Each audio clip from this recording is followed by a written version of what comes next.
Hello and welcome back. We are ready for chapter 21. And Elliot came to the rescue in the last chapter and he was like, well, I know you can't train him, Wedgie, but could you guys dress alike? I'll let you borrow my cape. So she was all excited. Jasmine was all excited and she's going to take him. I can't wait to find out what happens. All right. Chapter 21. I'm in the midst of this is Gizmo. I don't know if we'll get to what happens because this is Gizmo. I'm in the middle of a wonderful dream. I am flying my drone of destiny, the wind at my back, fame and fortune ahead. As I pass over neighborhood, cavies scurry out of their human houses. They raise their paws and catch my flyers, and then they wave and cheer me onward. As I pass over pet stores, more cavies appear, collecting my flyers and waving at me, their future king. It is glorious. The uprising has begun. But someone grabs me. I am rudely awakened. What's happening? I did not make any appointments. I need to get my sleep. Set me down immediately. Elliot says, sorry, Gizmo, but we're going to the pet parade to support Jasmine. You have to come with us if you want to be in the parade. I stop struggling. A parade? I'm going to be in a parade? Well, this is certainly a pleasant turn of events. The humans have finally come to understand my importance, and they're throwing a parade for me in honor of me? I planned on taking my first flight this evening. My Polar Expedition rucksack is packed and ready to go. But if there's a parade in my honor, I suppose I could delay my departure. I wouldn't want to disappoint my fans. I make little noises of content, a drone of destiny, and a parade. Today is shaping up quite nicely. Is the parade really for him?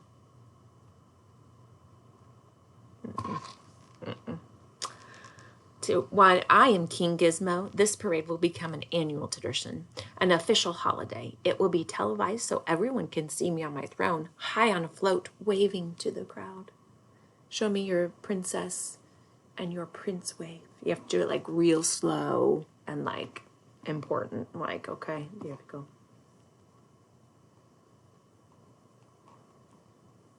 Good job. Take me to my parade, I command as I grab my crown. Let us not keep the masses waiting. Elliot sets me in a small portable chamber, then he carries me to the automobile. The canine paces back and forth. He is jealous. The citizens of this town have chosen to honor me, and it's obviously driving him crazy. But what do I see? The girl is wearing a cape that matches Thorgy's cape. She has joined his side. I should have expected this, but I'm not worried. Thorgy thinks he can thwart me with 2 sidekicks. He is delusional. When we return home, I shall shrink them with my shrinking machine.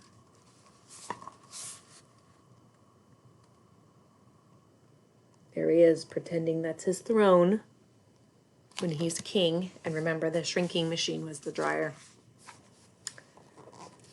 I will be victorious because my evil brain is the size of 3 peas. During the car ride, I prepare my speech. I will thank my littermates who taught me the importance of hiding food and not sharing. I will also thank Swampy's Pet Shop, for that's where I learned how to read and write. I will also thank Elliot for his loyalty and devotion. And I will thank Guinevere for agreeing to be my future queen. Of course, I must also thank myself, for without me and all my hard work, I could never take over the world.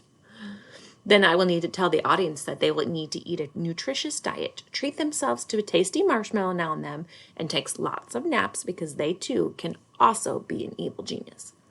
But then I shall laugh and tell them that I am kidding. No one can be like me. As I conclude my speech, I will instruct everyone that the autograph line will form to the right, and please, no pushing or shoving. Then I will bow as applause fills the air. What a glorious moment that would be. The car stops. Elliot keeps me in my portable chamber so that I cannot be crushed by the admiring crowd. I set my crown to the top of my head, fluff up my fur, take certain that no green bits cling to my teeth. There will be many photographs, and I must look my best. We stand outside a building called Cloverland,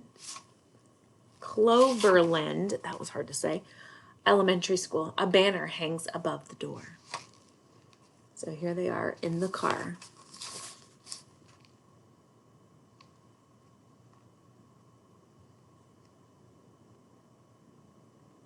Oh boy, this is getting good. Welcome to Cloverland Elementary's Pet Parade. Here's the sign. Why is my name not on the banner? Humans are so lazy. Elliot carries me into the building. It is noisy inside. There is squawking, barking, meowing, chirping. The humans have brought their pets to meet me. Oh, how nice. I wave from my portable chamber. Principal says, "Hello, Elliot. What a nice guinea pig." Elliot says, "His name is Gizmo." The principal said, "You can put him on the table with the other small pets." Hold on a minute. Did that human just call me a pet?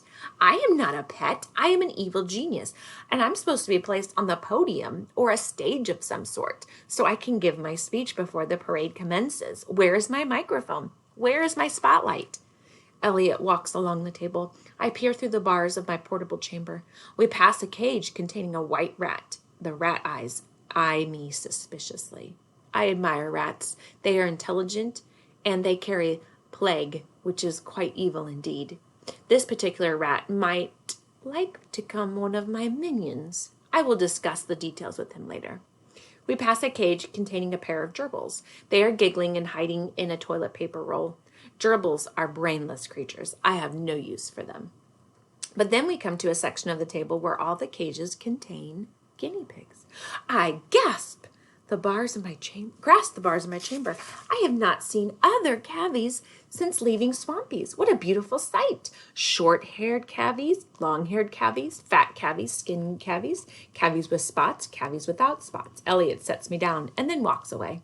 Hello, I say. I am Gizmo, the evil genius, and I'm your future king. They pay me no mind because they cannot hear me.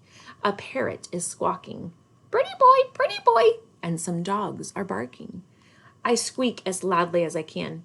Join my cavy horde and help me take over the world. But the cavies do not reply. How can I get their attention? Human children stick their fingers into my portable chamber. How rude. I bite their finger. Where is Elliot? Where is my parade? I fold my arms and scowl. I will write a letter of a complaint to the leader of Groverland Elementary. It is very rude to make the guest of honor wait.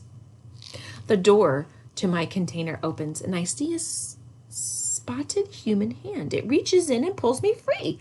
I look into the watery eyes of the elderly one. I didn't know she was there. There's all the pets.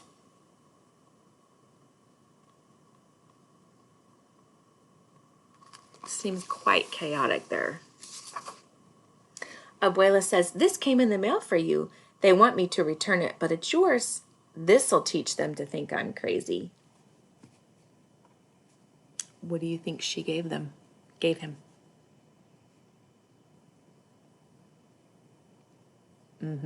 I think so too. All right, that's it for chapter 21. I will see you later for chapter 22. Bye.